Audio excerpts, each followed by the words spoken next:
Good morning students, how are you? कैसे हो सब लोग? Will be fine. यस, सब लोग मजे में होंगे, खुश हो गए.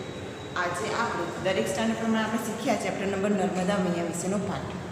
નર્મદા મૈયા આપણને શું કહે છે કે નર્મદાનો પ્રવાસ કરવામાં આપણને ખૂબ જ મજા આવી હતી.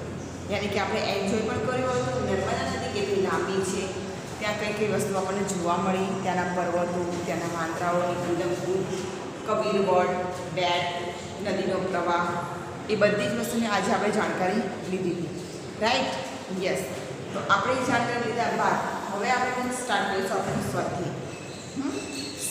સ્વાધ્યાયને હવે આપણે જોવાનું છે સ્વાધ્યાયમાં શું છે. તો સ્વાધ્યાય પહેલાં આપણે જોઈ લઈએ છીએ પ્રશ્ન શબ્દ સમજૂતી. રાઈટ? તો પેજ નંબર ઓપન કરો 32. Page number 32.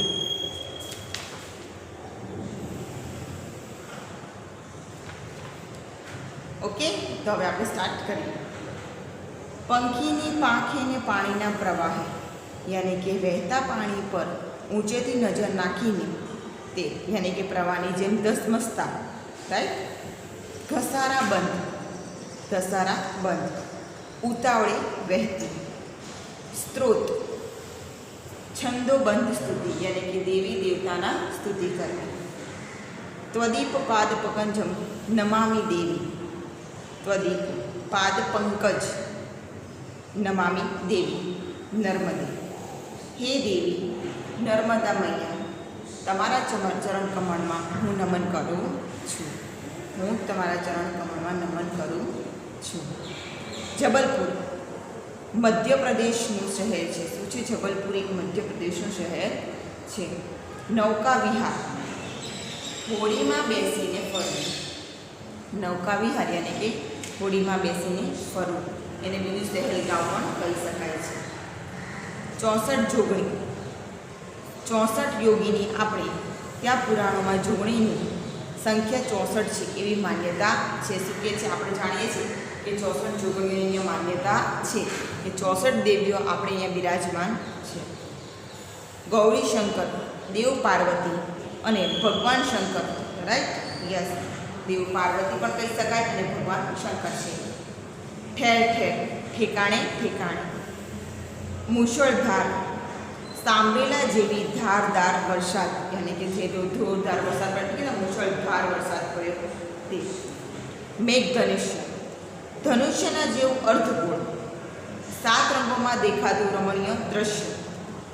ગામ લોકો તેને કાચબી પણ કહે છે. ગામ લોકો શું કહે છે? તેને કાચબી પણ કહે છે. શંખજીરું, એક સફેદ ચીકણો પદાર્થ. શું છે? એક સફેદ એવો ચીકણો પદાર્થ છે જેને શંખજીરું કહે છે. ઇટારસી, યાની કે હોશંગાબાદનો અર્થ, ઇટારસી અને હોશંગાબાદ એક જ કહેવાય, પણ એનો અર્થ થાય મધ્યપ્રદેશના શહેરો. શું કહેવાય? મધ્યપ્રદેશના શહેરો. વિદ્યુત, વીજળી. બેટ, નદી કે દરિયામાં વચ્ચે આવેલો જમીનનો ભાગ. શું કહે છે? બેટ પણ એ નદી કે દરિયામાં વચ્ચે આવેલો ભાગ. શૂલપાણેશ્વર મહાદેવ, શૂલપાણેશ્વર મહાદેવ યાની કે ત્રિશૂળધારી શિવ. સુખાકારી, સુખી હાલત અથવા તો સુખી હાલત એટલે કે આપણે સુખી રહેતા હોય એને કે તંદુરસ્તી એમ. રાઈટ?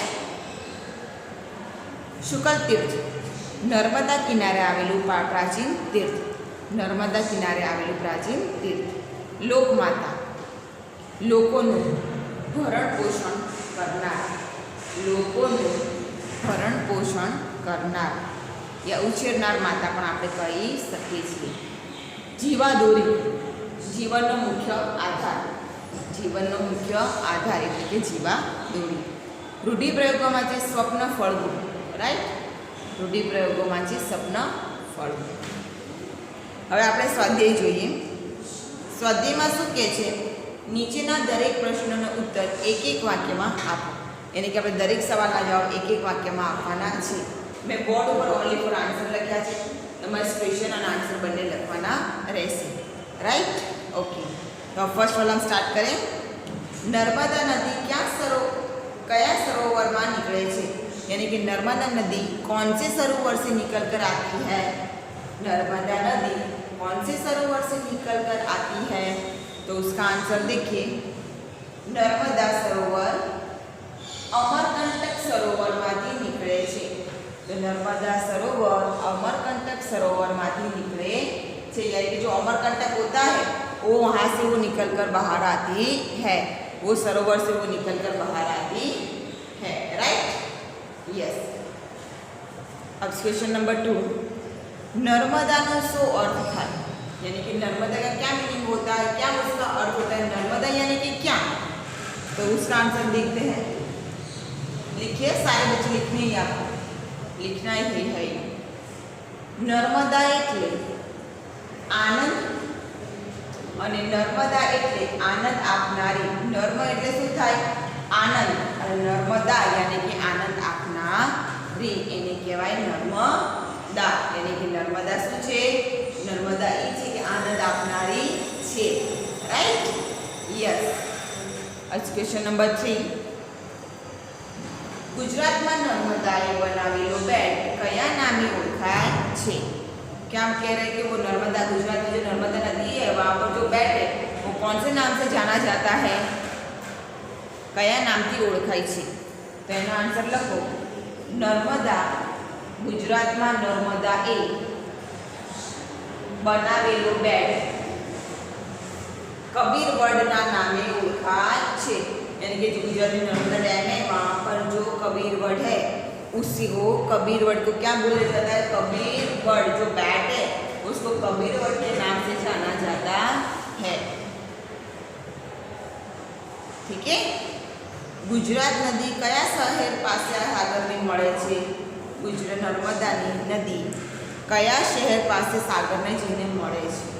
तो लखो, नर्मदा नदी भरूच शहर पासे, भरूच शहर पासे सागर ने मळे छे। Right, yes. अब क्वेश्चन नंबर हम 2 देखते हैं। Turn out page. नीचेना प्रश्नना उत्तर लखो। શું કહે છે, નીચેના પ્રશ્નના उत्तर લખો। તેનો પહેલો પ્રશ્ન જુઓ, પંખીની પાંખે પ્રવાસ કરવો એટલે શું। પંખીની પાંખે પ્રવાસ કરવો એટલે શું। તો તેનો જવાબ લખો, પંખીની પાંખે પ્રવાસ કરવો એટલે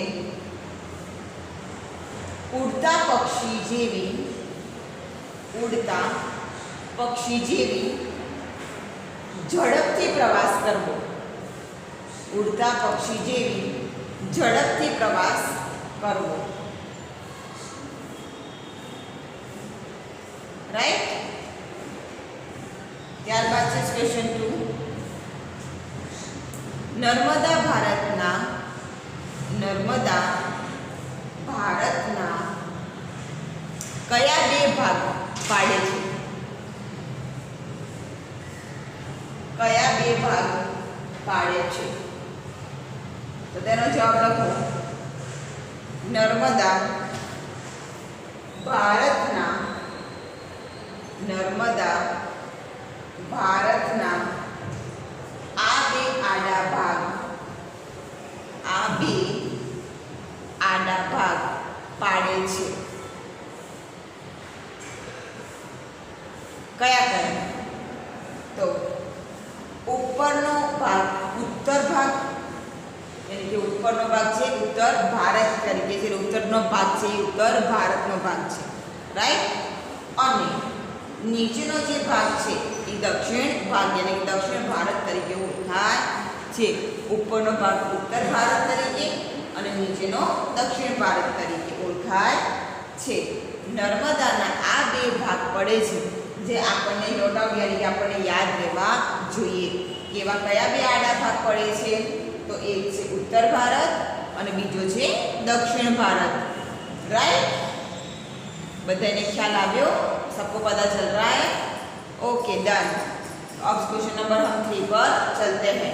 ठीक है, क्वेश्चन नंबर 3 में क्या कहा जाता है, नर्मदा ने रेवा शा माटे कहे छे?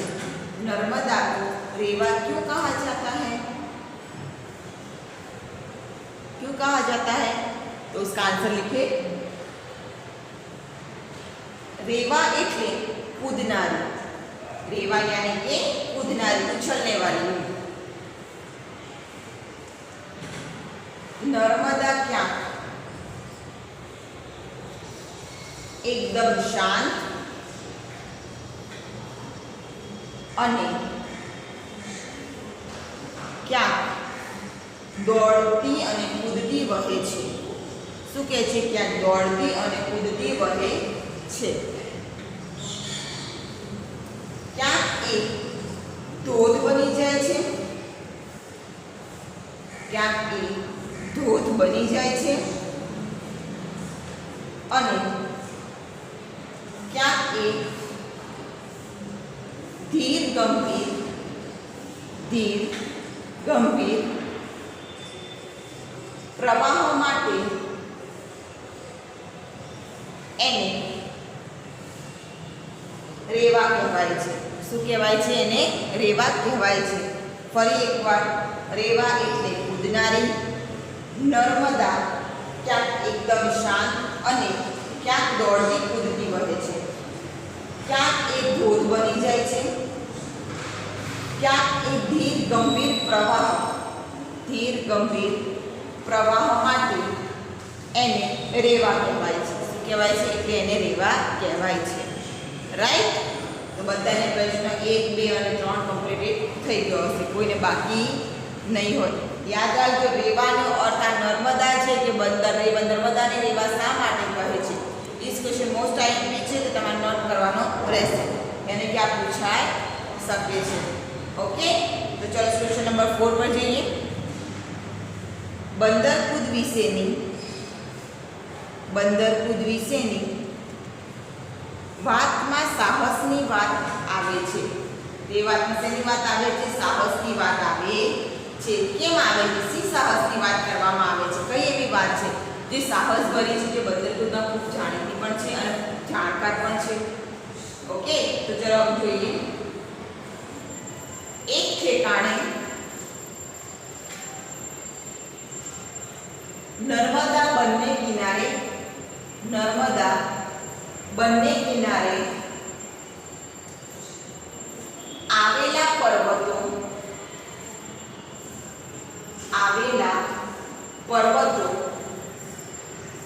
એટલા નજીક છે કે આ પર્વત પરથી સામેના પર્વત પર, શું કહે છે? આ પર્વતથી સામેના પર્વત પર અને ત્યાંથી પાછા આ જગ્યાએ, એટલે કે આ પર્વત પર લખી શકાય, આ જગ્યાએ પણ લખી શકાય, વાંદરા કુદાકુદ કરે છે।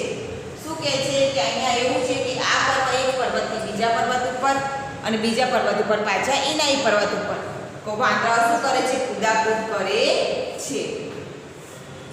આ જગ્યાને બંદરકૂદ છે। આ કઈ જગ્યા છે? બંદરકૂદ છે, અને બંદરકૂદ કહેવાય। બંદરકૂદ વિશેની વાતમાં સાહસની આ વાત આવે છે। શું આવે છે? આ વાત આવે છે। જૂના જમાનામાં શૂરવીર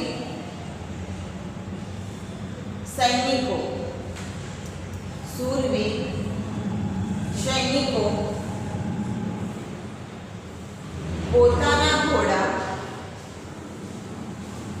પોતાના ઘોડાઓ આ જગ્યાએ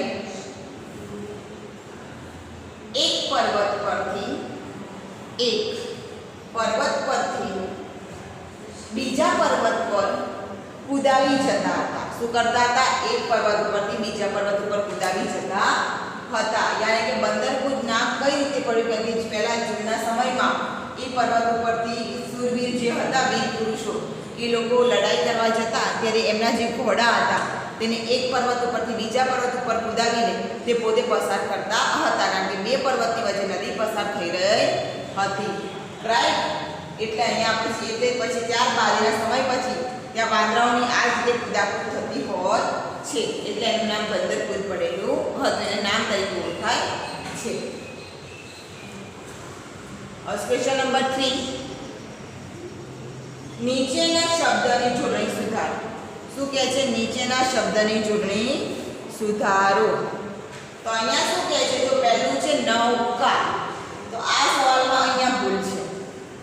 ઉ ના આવે, કેમ? કારણ કે એને કાનો ને કે માત્ર લગાડે નૌકા, રાઈટ. અહીંયા જ લખાય નૌકા વિહાર, નૌકા બોલાય છે ઉ પણ લખાતો નથી, એટલે અહીંયા લખાય નૌકા વિહાર. વને દીર્ઘય ન આવે, હસ્વય આવે, રાઈટ. કોઈ પણ જગ્યાએ તમે જોવો, કોઈ પણ આવો શબ્દ લેશો એની અંદર અ આ ઈ નું ન મૂકી શકાય છે, શબ્દો તો જ મૂકી શકાય, પણ રસોઈ દીર્ઘયમાં મોસ્ટ ઓફ આવે છે.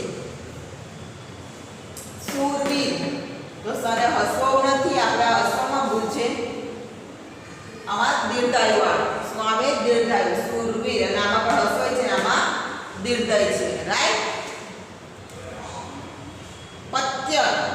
પત્ય, નોટ પત્ય, પથ્થર, તો ન આવે. અહીંયા તમાં ભૂલ છે. શું છે? ત્યાં તમાં ભૂલ છે, એટલે પત્યર નો થાય, પથ્થર થાય. શું થાય? પથ્થર. ત્યારબાદ છે અણીદાર. તો અણીદારમાં શું આવે? હસ્વય નો આવે, દીર્ઘય આવે. શું આવે? દીર્ઘય આવે. અણીદાર. પછી 5મો નંબર જો આજ્ઞાકિત. આજ્ઞાકિત શું કહે છે? જો ફરીવાર આજ્ઞાકિત. તો શું કહે છે? આજ્ઞાકિતમાં ટપકું ક્યાં છે? તો આ બિંદુ અહીંયા તમે જો ડોટ્સ આની ઉપર છે, કની ઉપર, પણ કની ઉપર આવે નહીં. ક્યાં આવે? આની ઉપર આવે. જો આ દેખાય છે, આજ્ઞાકિત. તો એ ક્યાં ભૂલ છે? ત્યારબાદ છે જીવાદોરી. તો જીવાદોરી નહીં, તો અહીંયા ક્યાં ભૂલ છે? હસ્વયમાં ભૂલ છે. સવાલમાં હસ્વય છે પણ આવે શું? આપણી દીર્ઘય. એટલે આને શું કહેવાય? જીવાદોરી, રાઈટ. દરેકને શબ્દ જોડણીમાં ભૂલ હોય તો સુધારવાની છે, અને આ જોડણી તમને હંમેશા આવડવી જ જોઈએ, રાઈટ. યસ. તો ફટાફટ છે ત્યાં 2 મિનિટ્સ આપું છું, ફટાફટ આ કમ્પ્લીટ કરી દો.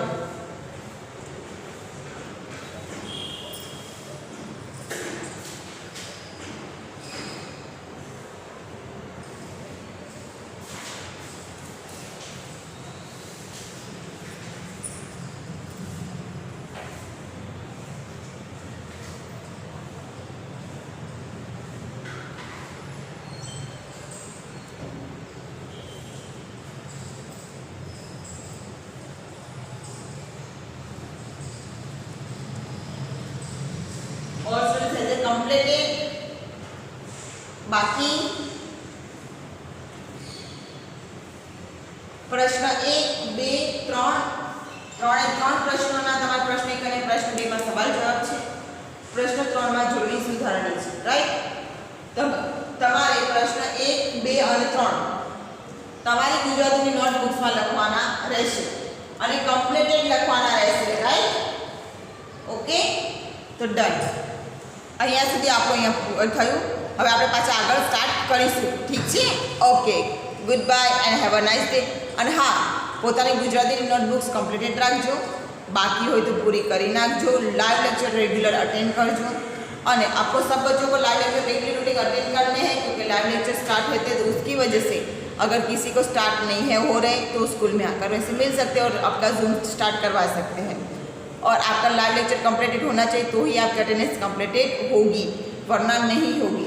डेली रूटीन आपको होमवर्क भी भेजना है और सारे सब्जेक्ट की नोटबुक्स आपको कंप्लीटेड रखनी है, right. Yes. Okay, goodbye and have a nice day.